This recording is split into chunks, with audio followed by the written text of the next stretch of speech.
महाभारत के एक बहुत ही महत्वपूर्ण पात्र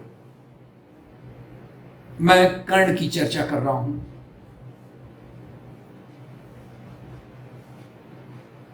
कुंती श्री कृष्ण के पिता वसुदेव की बहन और भगवान कृष्ण की स्वाभाविक है कि बुआ थी। महाराज कुंती भोज से कुंती के पिता सूरसेन की मित्रता थी। कुंती भोज को कोई संतान नहीं थी, अतः उन्होंने सूरसेन से उनकी बेटी प्रथा को गोद मांग लिया।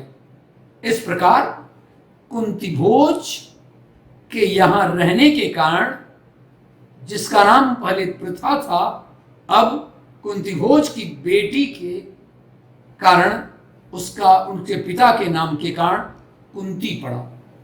हालांकि पहले इसका नाम आपको बताया था कि प्रथा था। कुंती का विवाह राजा पांडु से हुआ था।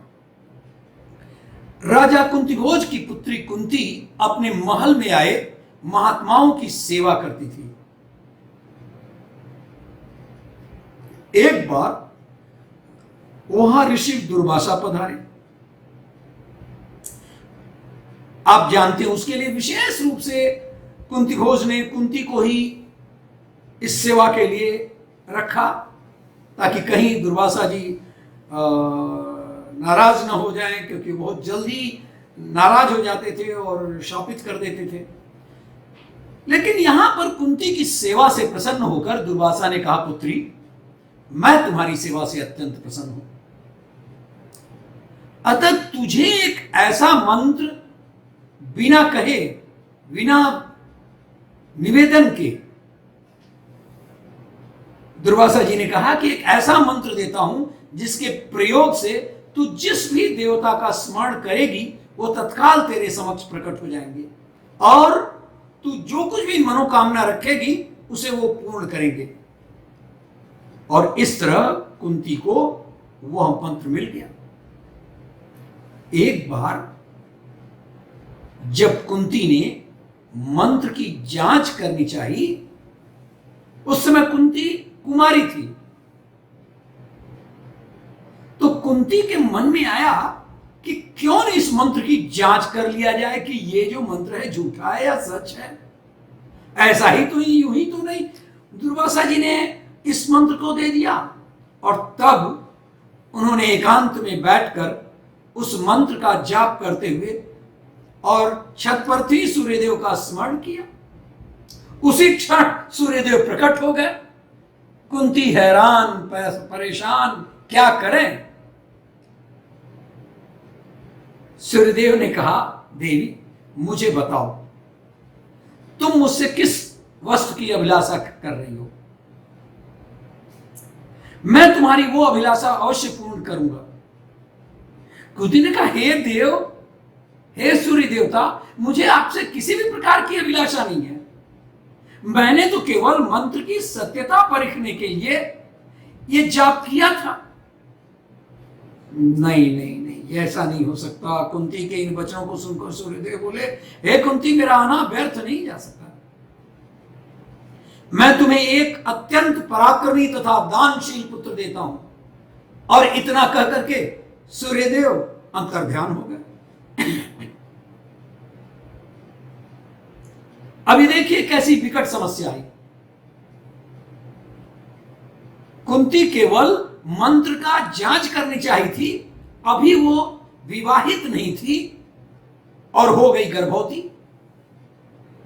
अब महान लज्जा की बात थी। वो लज्जावश ये बात किसी से कह भी नहीं सकती थी। क्या किया उसने, ये छिपा करके रखा और समय आने पर उसके गर्भ से कवच कुंडल धारण किए हुए एक पुत्र उत्पन्न हुआ। कुंती ने उसे एक मंजूषा में रखकर रात्रि में गंगा में बहा दिया और ये बॉक्स, ये मंजूषा जिसमें बालक रखा हुआ था, गंगा में बहता हुआ एक किनारे से जा लगा। बहते बहते उस किनारे पर ही धृतराष्ट्र का सारथी अधिरथ था, वो वहां पर खड़ा था और वो अपने अश्व को, घोड़े को जल पिला रहा था। वो यही अश्व देखता था। वो सारथी था धृतराष्ट्र का। उसकी दृष्टि मंजूषा में रखे इस शिशु पर पड़ी। क्या हो गया? अधिरथ ने उस बालक को उठा लिया और अपने घर ले गया, क्योंकि वो निसंतान था। तो निसंतान अधिरथ की पत्नी का नाम था राधा।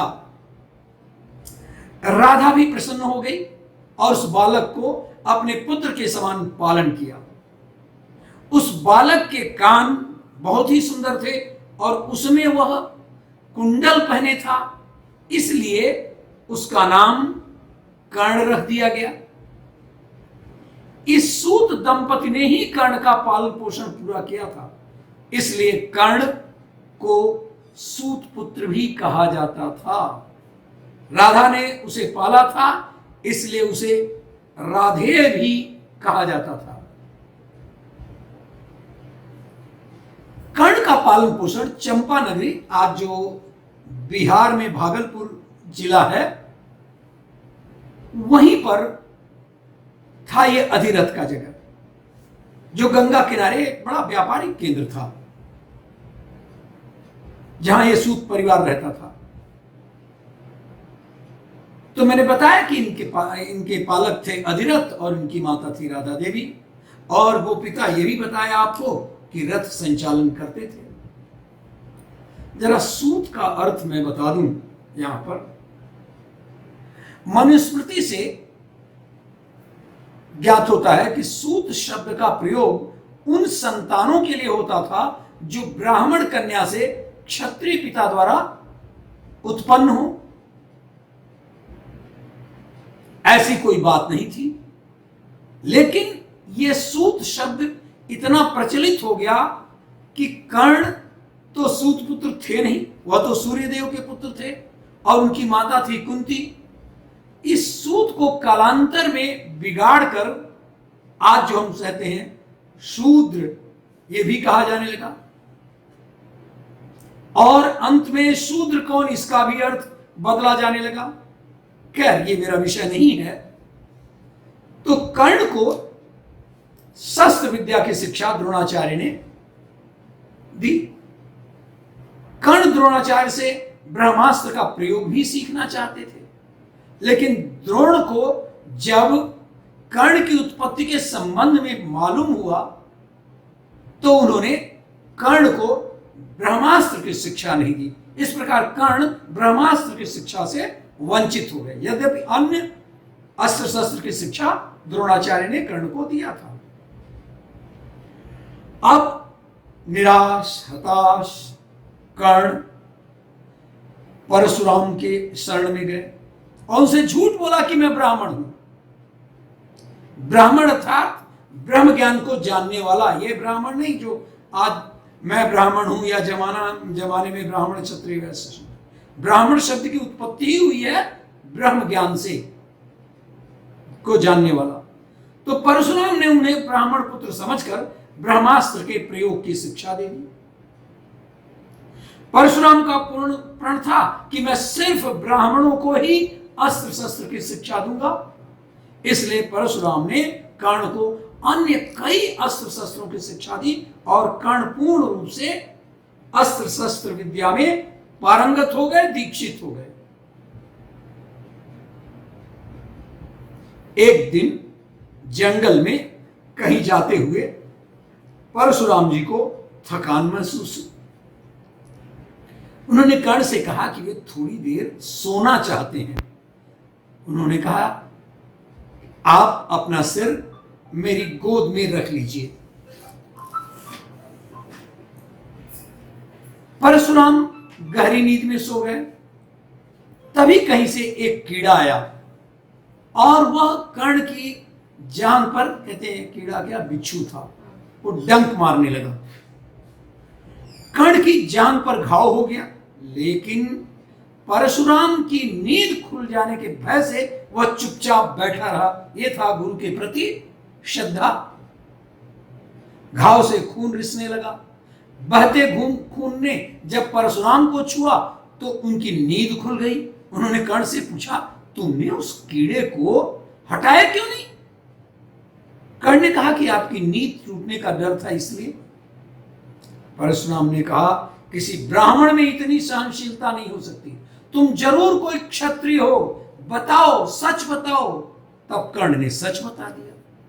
क्रोधित परशुराम ने कर्ण को उसी समय शाप दिया कि तुमने मुझसे जो भी विद्या सीखी है वो झूठ बोल करके सीखी है, इसलिए जब भी तुम्हें इस विद्या की सबसे ज्यादा आवश्यकता होगी तभी तुम इसे भूल जाओगे।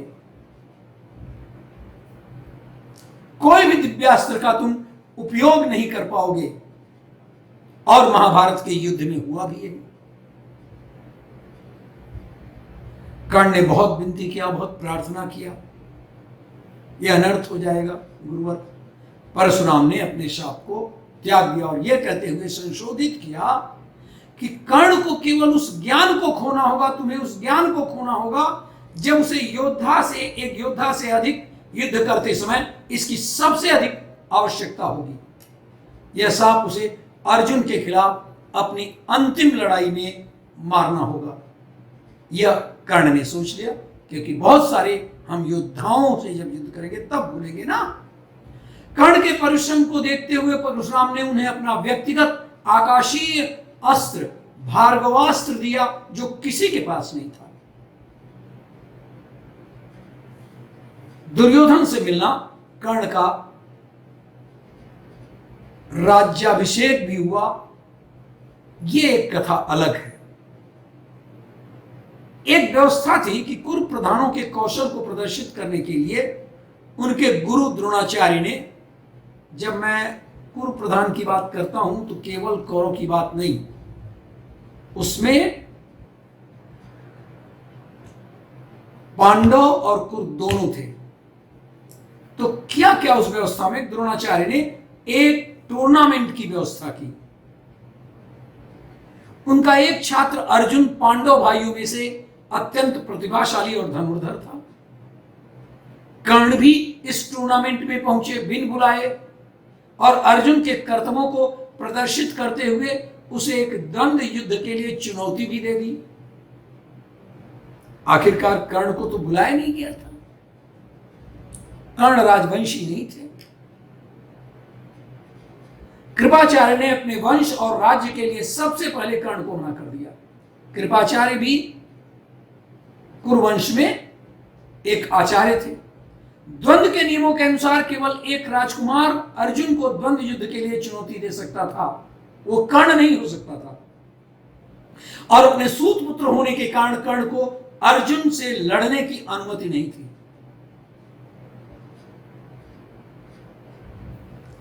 दुर्योधन राजा के 100 पुत्रों में सबसे बड़ा धृतराष्ट्र का पुत्र था और वो अपने चचेरे भाई पांडवों के मार्शल आर्ट से ईर्ष्या करता था।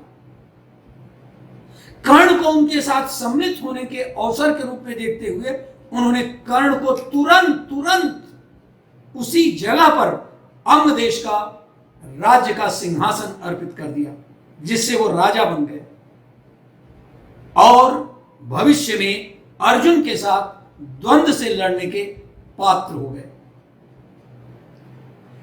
और ये संयोग देखिए कि दोनों में से कोई भी नहीं जानता था कि कर्ण वास्तव में कुंती का सबसे बड़ा पुत्र था, जो सूर्यदेव से पैदा हुआ था और मां उसकी कुंती थी। बाद में राधा हुई और अधिरथ हुए। जब कर्ण ने उससे पूछा कि वह चुकाने के लिए क्या कर सकता है दुर्योधन से, क्योंकि दुर्योधन ने अंग देश का राजा बना दिया, तो दुर्योधन ने उसे बताया कि वह जो चाहता था वह उसे मिल गया और वह कर्ण तुम्हारी दोस्ती थी जो मुझे मिल गई।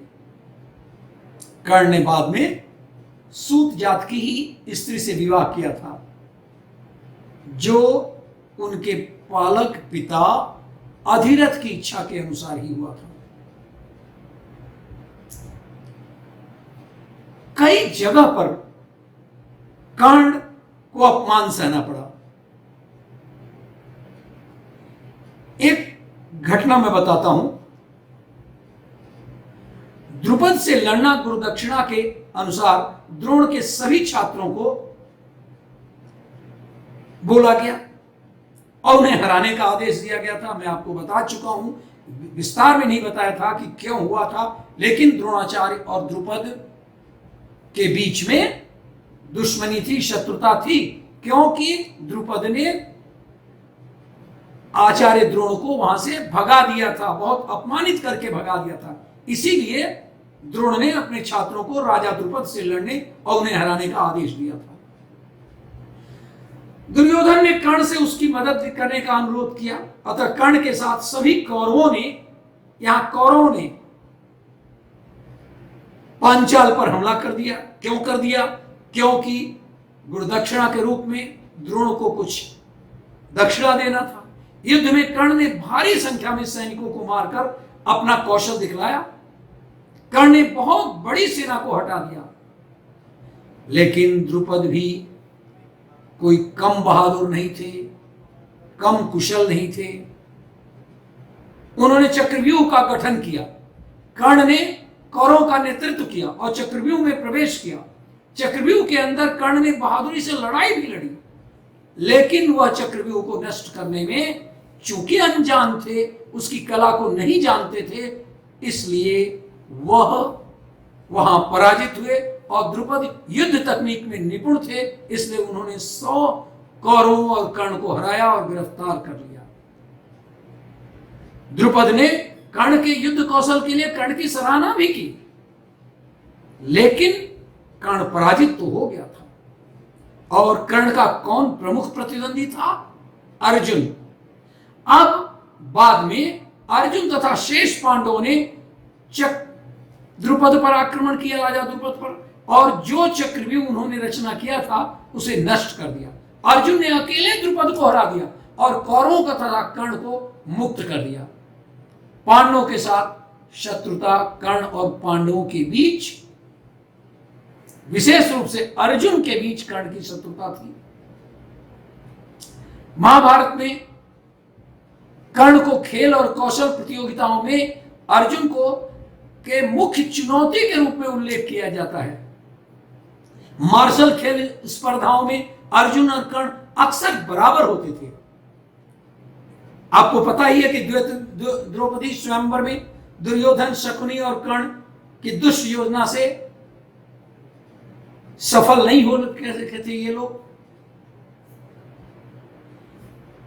आपको वो लाक्षागृह की चर्चा यहां करना ठीक नहीं होगा, संक्षेप में 2 मिनट में बता दे रहा हूं कि जो शकुनी, दुर्योधन, कर्ण, इन लोगों के ही दुष्ट योजना से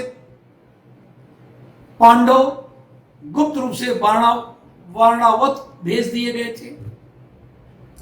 फिर भी छिपते हुए पांडवों ने खुद को ब्राह्मणों के रूप में प्रच्छन्न किया और पांचाली राजकुमारी द्रौपदी के स्वयंवर में भाग लिया था। तो सभी महान राजाओं और अन्य कौरव राजकुमारों में से केवल अर्जुन ही स्थापित उस चुनौती में हुए थे, वही सक्षम हुए थे। परीक्षण तो केवल उसके प्रतिबिंब को देखकर एक सुनहरी मछली की आंख को छेदन के लिए था। द्रुपद ने इस परीक्षा में अर्जुन को ध्यान में रखकर बनाया था। कर्ण और शल्य सहित सभी राजा लक्ष्य को भेदने में असफल रहे और हार गए। यहां भी अर्जुन ही आगे आए और कर्ण पराजित हुए और उन्होंने द्रौपदी को जीत लिया। स्वयंवर में इकट्ठे राजाओं ने तर्क दिया कि एक ब्राह्मण स्वयंवर के लिए योग्य था और उन्होंने अपने हथियार के लिए छिप करके अपना वेश बदल करके और वो शरसंधान किया और विजयी हुआ।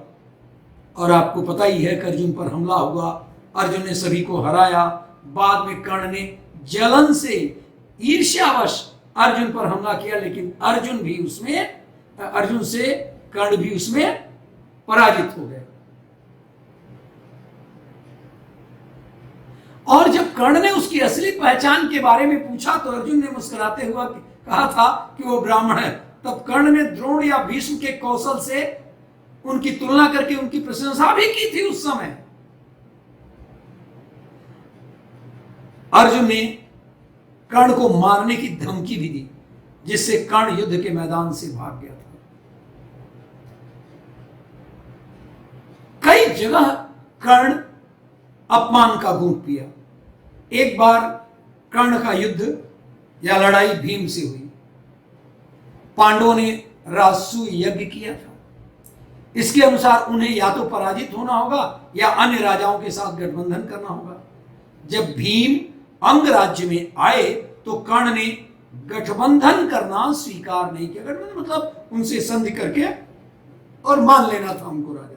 कर्ण ने इसे अंग देश में नहीं स्वीकार किया, क्योंकि कर्ण अंग देश का राजा बना दिया गया था, जिसके कारण भीम और कर्ण के बीच एक भयानक युद्ध हुआ। भीम और कर्ण दोनों बहुत अच्छे बली थे। प्रत्येक ने दूसरे पर अपने प्रमुख हथियारों का इस्तेमाल किया। भीम ने कर्ण का धनुष तोड़ दिया, फिर दोनों ने गदा से युद्ध किया। अंत में भीम ने कर्ण को हरा दिया, लेकिन कर्ण के कुंडल के कारण वो मारने में असफल रहे। एक और अपमान की घटना बताऊं। शकुनी ने आपको पता ही है कि वह छल से पासा का खेल खेलता था। द्रौपदी, जो अभी सभी पांडवों की रानी थी, को दुशासन द्वारा अदालत में घसीटा गया। दुर्योधन और उसके भाइयों ने उसे उतारने का प्रयास किया। कर्ण ने द्रौपदी का अपमान करते हुए कहा कि एक से अधिक पति वाली महिला कुछ नहीं बल्कि एक वेश्या होती है, जिसके लिए अर्जुन ने पवित्र महिला का अपमान करने के लिए कर्ण को मारने की शपथ ली। एक अंतिम घटना बताऊं, जिसमें फिर एक बार कर्ण अर्जुन से पराजित होते हैं। पांडवों के पाशा खेलने के बाद, हारने के बाद वनवास की ओर चले गए थे पांचों पांडव। दुर्योधन ने पांडवों को अपमानित करने की एक योजना बनाई। दुष्ट तो था दुर्योधन, जिसमें उन्होंने सभी कौरवों और कर्ण द्वारा प्राप्त अपने विलासिता का प्रदर्शन करना चाहा और यह बताना चाहा कि तुम लोग अभी इस जंगल में ऐसा ही फकीरी कर रहे हो और ये राज्य भी मेरा है जहां तुम विश्राम कर रहे हो। इसलिए इन दुष्टों ने जंगल में आग लगा दी थी जहां पर पांडव रह रहे थे। यात्रा के दौरान दुर्योधन ने एक महिला का अपहरण भी कर लिया, बिना यह जाने कि वह एक गंधर्व कन्या है, गंधर्व की महिला है। गंधर्वों ने पूरे कौरवों और कर्ण पर हमला कर दिया। असल बात यह है कि दुर्योधन भी और कर्ण भी पूरी सेना के साथ तो गए नहीं थे। ये लोग तो गए हुए थे केवल अपना वो विलासतापूर्ण जीवन दिखाने के लिए और चिढ़ाने के लिए गए थे पांडवों को। कर्ण चित्रसेन से पराजित होने के बाद युद्ध के मैदान से भागने की कोशिश की, लेकिन वह ऐसा कर नहीं सका क्योंकि गंधर्वों ने सभी कौरवों और कर्ण को पकड़ लिया था। यह जानने के बाद कि युधिष्ठिर ने उनको बाद में चित्रसेन के पास अर्जुन को भेजा और कहा कि उन्हें छुड़ा दो। युधिष्ठिर ने जब अर्जुन को चित्रसेन से मुक्त करने की बात किया तो उसमें स्वाभाविक है अर्जुन का अपमान हुआ। अर्जुन ने अपने सबसे बड़े भाई के आदेश का पालन किया और पहले चित्रसेन को कौरव और कर्ण को रिहा करने का अनुरोध किया। चित्रसेन ने अस्वीकार कर दिया तो अर्जुन से कौरवों और कर्ण को मुक्त करने के लिए युद्ध करना पड़ा और इस प्रकार से यह एक छोटी लड़ाई हुई। अर्जुन ने कई योद्धाओं को हराया, चित्रसेन भाग गए और अर्जुन से युद्ध करने लगे।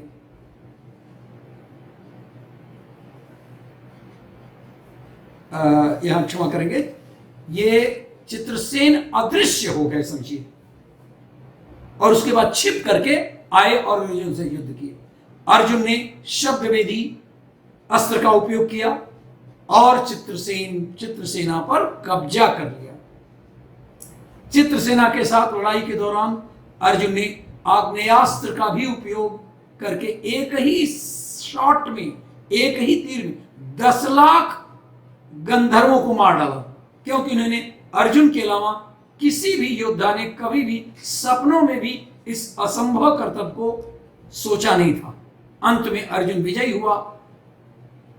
कौरव और कर्ण पराजित हो गए थे, जिन्हें मुक्त कराया, और कर्ण का अर्जुन के सामने और दुर्योधन का भी अर्जुन के सामने एक बहुत बड़ी पराजय हुई।